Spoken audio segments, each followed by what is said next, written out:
Assalamualaikum warahmatullahi wabarakatuh. Kita saking kelas 11A Teknik Kimia Industri badhe ngandharaken hasil laporan praktik kerja industri ing laboratorium RND PT Jarum ing ngarsanipun pamirsa sedaya. Panganten nami kula Reva Putri Nairil Munazaro, Kula Reva Duminovika, Kula Rina Febriana, kula Sabrina Hanadi Nuraini. Sugeng mirsani.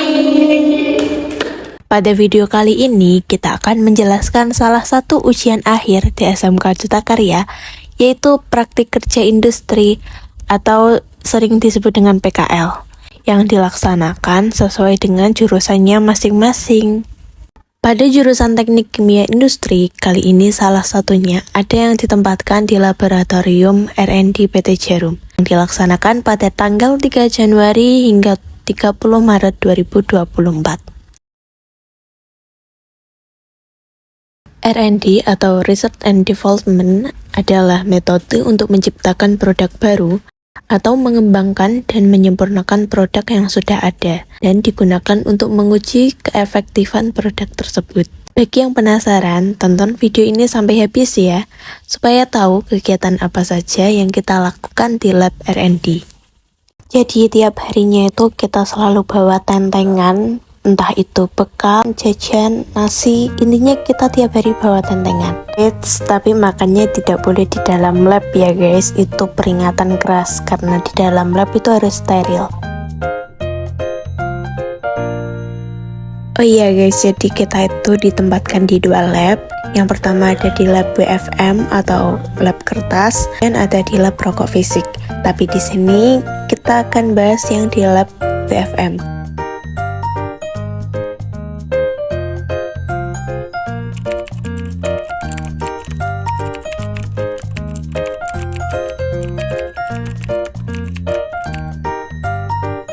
sebelum masuk pada detail pengujian dari masing-masing parameter, alangkah baiknya kita mengenal dulu nih apa aja sih bagian-bagian material kertas yang digunakan pada produk rokok, yaitu ada cigarette paper. Cigarette paper berfungsi untuk membungkus campuran cengkeh dengan tembakau.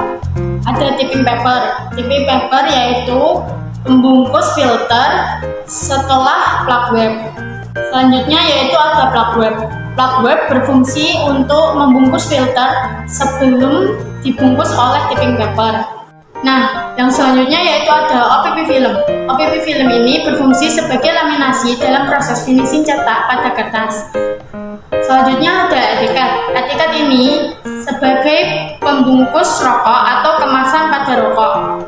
Nah, selanjutnya yaitu ada inner frame. Inner frame itu berfungsi untuk mempertahankan siku-siku pada kemasan rokok atau penyangga pada kemasan rokok. Nah, selanjutnya ada aluminium foil. Aluminium foil ini berfungsi untuk mempertahankan aroma pada rokok. Parameter yang diuji di lab WFM yaitu Gramax. Definisi Gramax untuk mengetahui luas pada kertas memiliki satuan gram per meter persegi. Sampel yang diuji cigarette paper, tipping paper, plug wrap, dan etiket. How to use? Sample are cut to certain dimension. Calculates the area of the cuts. Truth on the analytical balance. Weighs the sample base. Parameter yang selanjutnya tensile strength and strength. Definisi untuk mengetahui daya tarik kertas dan penambahan panjang sebelum kertas terpotong. Memiliki satuan kilogram force per 15 mm dan persen. Sampel yang diuji yaitu plug wrap, cigarette paper, tipping paper. How to use? Cut the sample to specific dimension. Clamp the two sample using the top and bottom clamp. The sample is applied with force until it breaks. Parameter yang selanjutnya opacity. Definisi untuk mengetahui daya tembus pandang pada kertas. Memiliki satuan persen. Sampel yang diuji yaitu cigarette paper. How to use? Check the condition of the sample. Make sure it not damaged. Shot a beam at the sample that is overlaid by the white body.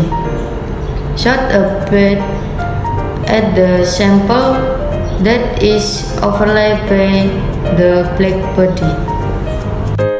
Selanjutnya ada COF nih guys. COF ini bertujuan untuk mengetahui tingkat kelicinan menggunakan gaya gesek. COF ini berbeda dari yang lain nih guys karena dia tidak memiliki satuan. Dan sampel yang digunakan yaitu ada etiket, aluminium foil, OPP film, dan juga inner frame. Dan next I will explain the working procedure of COF.